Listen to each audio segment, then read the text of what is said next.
Total va investir avec des partenaires dans le champ pétrolier offshore ultra profond de Kaombo en Angola, un projet au coût de 16 milliards de dollars, 11,5 milliards d'euros. Le démarrage de la production sur le site, dont la capacité devrait atteindre à terme 230 000 barils par jour, est prévu en 2017, précise le groupe français dans un communiqué. Total présent en Angola depuis 1953 est déjà le premier producteur de pétrole dans ce pays, avec une production de 186 000 barils par jour.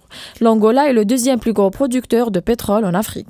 Le schéma de développement de Kaombo comprend 59 puits sous-marins, raccordés par près de 300 km de lignes sous-marines à 2 unités flottantes de production.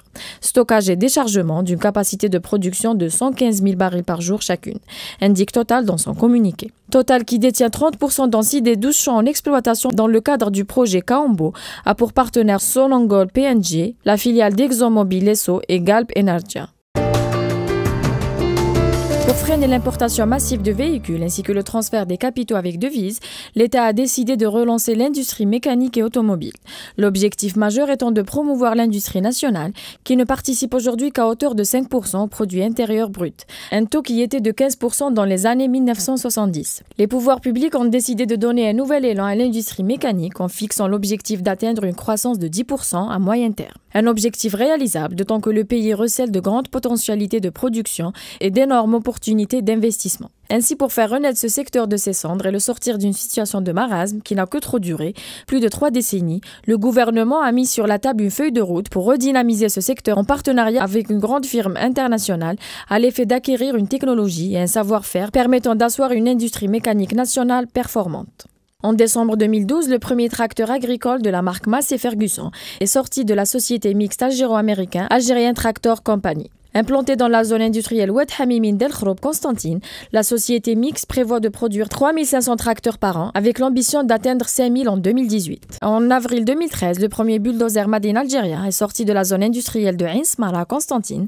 C'est le fruit d'un partenaire conclu entre l'allemand Liebherr et l'entreprise nationale Somatel. La fabrication de ce type d'engin permettra selon les autorités algériennes d'alléger la facture d'importation. Un contrat d'investissement de l'ordre de 100 milliards de dinars est conclu entre les deux parties pour la production, dans une première étape de 166 engins pour atteindre progressivement 400 engins en 2017. Et au courant de ce mois d'avril, la société de production des camions et de bus Mercedes-Benz, en partenariat avec la Société nationale des véhicules industriels SNVI, mettra sur le marché national le premier camion Mercedes-Benz créé en 2012. Cette société commune dotée d'un capital de 103 millions d'euros est détenue à hauteur de 51% par la partie algérienne, à 49% par l'Émirat Abar. L'allemand Daimler Mercedes-Benz en est le partenaire technologique.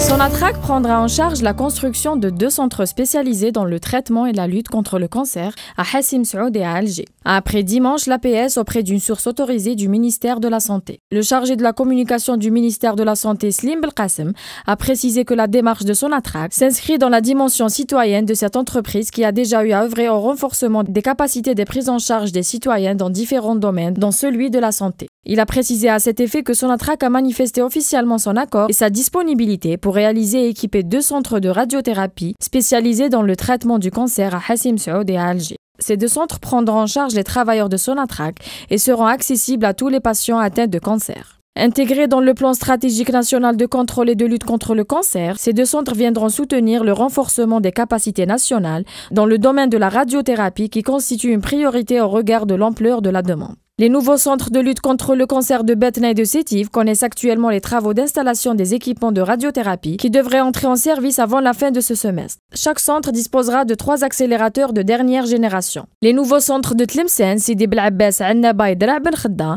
entrent progressivement en service entre la fin 2014 et le début de l'année 2015.